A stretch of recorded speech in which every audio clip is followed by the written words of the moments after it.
Kaso ng dengue sa Baguio City umabot na sa 5,740 mula January hanggang June ng 2024. Tutukan sa report ni CJ Turida. Tinamaan ng dengue ang inang si Mary Ann Sagengan at ang kanyang bunsong anak. Kabilang sila sa 24 na tinamaan ng dengue sa Barangay Gibraltar sa Baguio City nitong Hulyo.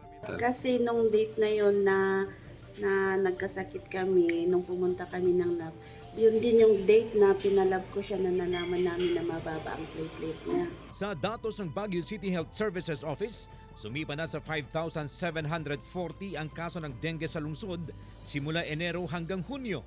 Mas mataas ng 104% kumpara sa parehong panahon noong nakaraang taon.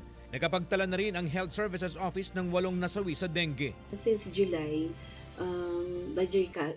yung mga cases natin ng dengue has slowly decreased but not significant.